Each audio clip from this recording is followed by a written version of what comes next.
economicidade, quem está assim não consegue distinguir. Mas, na verdade, embora as trigêmeas sejam muito parecidas, cada uma tem as suas características, né? Quem é mãe ou pai sabe disso, né? Por mais parecidos que sejam, cada um tem a sua característica. E qual é a diferença fundamental da legalidade com a legitimidade? É porque, às vezes, um ato pode ser formalmente legal, mas ele é intrinsecamente ilegítimo. A legalidade vai cuidar da observância das normas do direito positivo. A legitimidade cuida do interesse da sociedade. Os chamados princípios não jurídicos da boa administração. É aquela história do prefeito que resolveu comprar um carro de representação. Ele tinha verba no orçamento, ele fez a licitação, ele comprou por um preço justo. Tudo bem. Ele cumpriu a legalidade. Mas foi legítimo quando todas as ambulâncias daquele município estavam sucateadas, quando o transporte escolar daquele município estava sucateado, ele comprar um Porsche para a sua representação, ele comprar um veículo conversível esportivo, foi legal. Mas foi legítimo, na opinião dos senhores? Não. Creio que não. Na minha, como julgador, não foi. Esse gestor merece condenação, com base no princípio da legitimidade. Então, a legalidade não é mais suficiente. Tem que se examinar a legitimidade. E, além da legitimidade, a economicidade. A economicidade vai olhar se o resultado que se pretendia foi alcançado. A economicidade não significa que foi o mais barato. Não, pode até não ter sido o mais barato. O que importa é se o resultado que se pretendia foi alcançado. Qual era o objetivo? O objetivo era construir uma creche para atender 50 crianças. Ele foi alcançado? Sim, então o ato é econômico. Se ele não foi alcançado, houve um desvio de finalidade. E aí, mesmo que ele tenha observado a legalidade, mesmo que uma creche seja uma despesa legítima, ele foi um ato antieconômico porque ele não alcançou aquele resultado pretendido. Então, nós olhamos, ou temos a obrigação de olhar, esses três aspectos: a legalidade, a legitimidade e a economicidade. E aí depois, no artigo 71 e seguintes da Constituição, vai ser estabelecida uma pleiade de competências para os tribunais de contas. E eu vou dizer aqui somente 3. Apreciar as contas prestadas anualmente pelo presidente da República mediante parecer prévio. As contas do chefe do Poder Executivo, o Tribunal de Contas não julga, ele aprecia mediante parecer prévio. E quem vai julgar é o Poder Legislativo. No caso do presidente da República, o Congresso Nacional. No caso do governador do Estado, a Assembleia. No caso do prefeito, a Câmara Municipal. As contas do chefe do Poder Executivo. Mas os administradores e demais responsáveis, essas o Tribunal de Contas vai julgar. Então, aqui nós vamos estabelecer a diferença entre o que se chama contas de governo e contas de gestão, que é uma diferença essencial para compreendermos o funcionamento do tribunal. E outra das nossas competências, que também é importante mencionar aqui, é a realização de inspeções, auditorias, por iniciativa própria.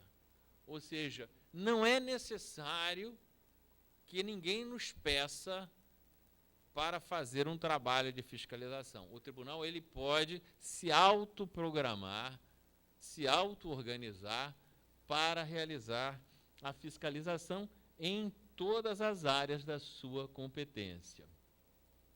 Outro aspecto também bastante interessante, e que costuma ser objeto de muita polêmica, é a escolha dos ministros e conselheiros. Então, rapidamente, o artigo 73 da Constituição estabelece a regra para o TCU.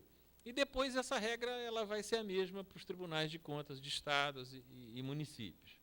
Qual é? 2/3 vão ser indicados pelo Congresso Nacional e 1/3 pelo presidente da República. Esses do Congresso Nacional são a chamada livre escolha. Esses do presidente da República, ele vai ter uma escolha vinculada. Um vai ser da carreira dos substitutos, dos ministros substitutos, no estado dos conselheiros substitutos, outra da carreira do Ministério Público de Contas, e, finalmente, o terceiro vai ser de livre nomeação. Então, observem que os 2/3 do Legislativo são livre nomeação. 1/3 do Poder Executivo, esse tem essas vinculações, chamadas vinculações de natureza técnica. Independentemente se vai ser do Executivo ou do Legislativo, todos os ministros do TCU ou conselheiros de TCEs têm que cumprir esses requisitos aqui. O primeiro é ser brasileiro. Pode ser naturalizado, mas tem que ser brasileiro. O segundo é um requisito de idade, mais de 35 e menos de 65 anos. Depois, idoneidade moral e reputação ilibada. Depois, notórios conhecimentos jurídicos, contábeis, econômicos e financeiros ou de administração pública. E, finalmente, mais de 10 anos de exercício de função ou atividade profissional que exija esses conhecimentos. Então, olha, nacionalidade, idade, idoneidade, conhecimento e experiência. São requisitos mais rigorosos do que os exigidos para você ser ministro do Supremo Tribunal Federal, por exemplo, ou de outras cortes superiores. O nível de exigência é muito maior. No entanto, às vezes a gente acompanha aqui e acolá por esse país que esses critérios não são muito bem avaliados, talvez, nos processos de escolha. E volta e meia se tem aí alguma surpresa desagradável acontecendo. Há, portanto, uma complexidade, uma diversidade muito grande na atuação dos tribunais de contas. Julgamento das contas, realização de auditorias, atendimento às solicitações do Poder Legislativo, fiscalização de obras, de contratos, adoção de medidas cautelares, apreciação de denúncias, fiscalização de programas de governo. Então, é uma dimensão muito grande de trabalho que é desenvolvida pelos tribunais.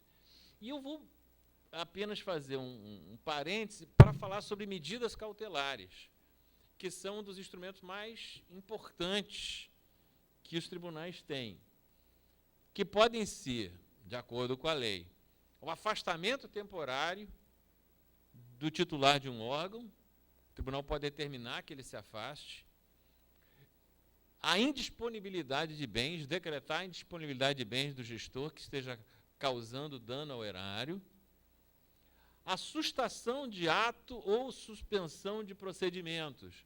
Então, isso foi muito adotado agora nas obras da Copa do Mundo.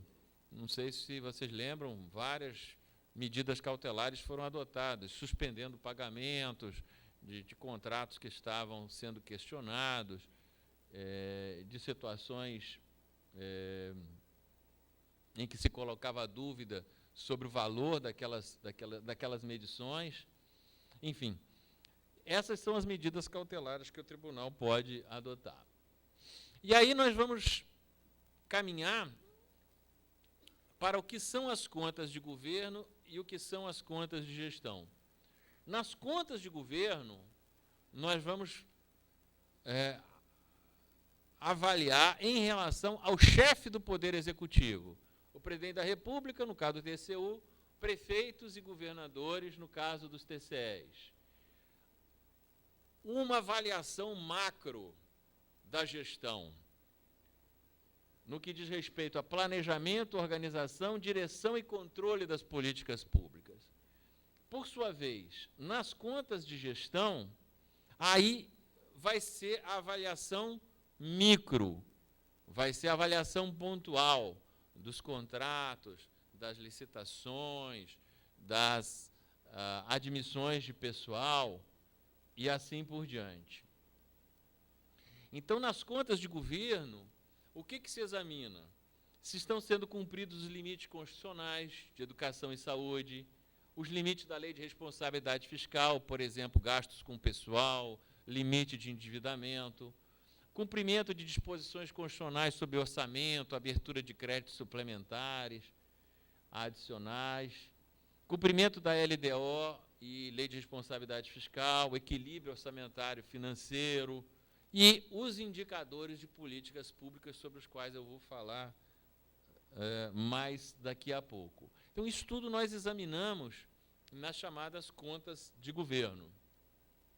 Nas contas de gestão, nós vamos mergulhar, então, essas na conta de governo, vou lembrar, é um parecer prévio que vai ser depois julgado no Poder Legislativo. Nas contas de gestão, não, nós julgamos. Regulares e irregulares, nós aplicamos multa, nós podemos fazer, enfim, determinações. Aqui nós vamos olhar o quê? Perdão. Licitações e contratos, obras, os programas finalísticos de cada unidade, gestão de pessoal, controle e guarda do patrimônio, regularidade das contribuições previdenciárias. Então, são alguns dos aspectos que vão ser objeto de análise nas contas de gestão. E é importante assinalar que nessas prestações de contas vão ser incluídos todos os recursos orçamentários e extra-orçamentários de responsabilidade daquela entidade. Então, agora, no caso concreto aqui do Estado de Mato Grosso, o TCE de Mato Grosso ele tem responsabilidade de fiscalização em relação ao Estado, à administração estadual e aos 141 municípios. Mas vamos tratar aqui do Estado, porque o nosso anfitrião, o sindicato, é um sindicato estadual. Tá? Então, em Mato Grosso, o Tribunal de Contas ele emite um parecer prévio em relação às contas do governador do Estado. Todo ano, um parecer prévio que é encaminhado à Assembleia Legislativa para que proceda o julgamento. Mas nós julgamos as contas de 24 secretarias de Estado e 46 órgãos estaduais. Então, todos os anos nós vamos ter aqui 70 julgamentos de contas de gestão estaduais. Isso vai envolver as contas do Poder Judiciário, vai envolver as contas do Ministério Público, da Defensoria Pública, da Secretaria de Fazenda, da Universidade do Estado de Mato Grosso, do Departamento de Trânsito, enfim, cada um dos órgãos e poderes que compõem a administração estadual. Então, nós temos lá o Fundo de Apoio ao Judiciário, Funajures, um Fundo de Apoio ao Ministério Público. Cada um desses complexos, ele vai ser objeto de uma prestação de contas e de um julgamento de contas de gestão, em que serão examinados aqueles aspectos. licitações e contratos, gestão de pessoal, patrimônio, previdência, etc. Ok? Então, ao julgar as contas, o tribunal decide se elas são regulares, regulares com recomendações ou determinações, ou irregulares. Só a título de curiosidade, nos últimos anos, várias contas de gestão foram julgadas irregulares. Nossa Secretaria de Saúde, por exemplo, em 2011, o Fundo Estadual de Saúde, que é um orçamento até maior que o da Secretaria de Saúde, 2 anos seguidos, 2011 e 2012, as contas foram reprovadas. A Defensoria Pública também foi bicampeã, 2 anos de reprovação. E, em 2010, a Secretaria de Transporte e Pavimentação Urbana. Então, nós temos algumas situações de extrema gravidade na gestão que levaram o tribunal a condenar essas contas. Na verdade, teve outras também, mas que depois, mediante recurso, houve uma revisão do julgamento. Essas permanecem ou permaneceram até agora. A implicação de contas irregulares. O que acontece quando uma conta é julgada irregular? Se houver um débito, um dano ao erário, o responsável é condenado ao ressarcimento. Ele pode receber uma multa, a multa pode ser de até 1.000 UPFs-MT, a Unidade Padrão Fiscal de Mato Grosso. Pode ser decretada inabilitação para o exercício de cargo em comissão ou função de confiança. Esse foi o caso, por exemplo, do antigo defensor público geral do Estado. O tribunal decretou inabilitação para o exercício de cargo em comissão ou função pública. Também foi o caso do ex-secretário de Transporte. Além disso, ele vai ficar ficha suja, né, para efeito da Justiça Eleitoral, porque é uma condenação por um órgão colegiado, ele se torna ficha suja, depois ele não consegue, se quiser ser candidato, registrar a candidatura. E, além disso, se houver indícios de crime, né, da ocorrência de crime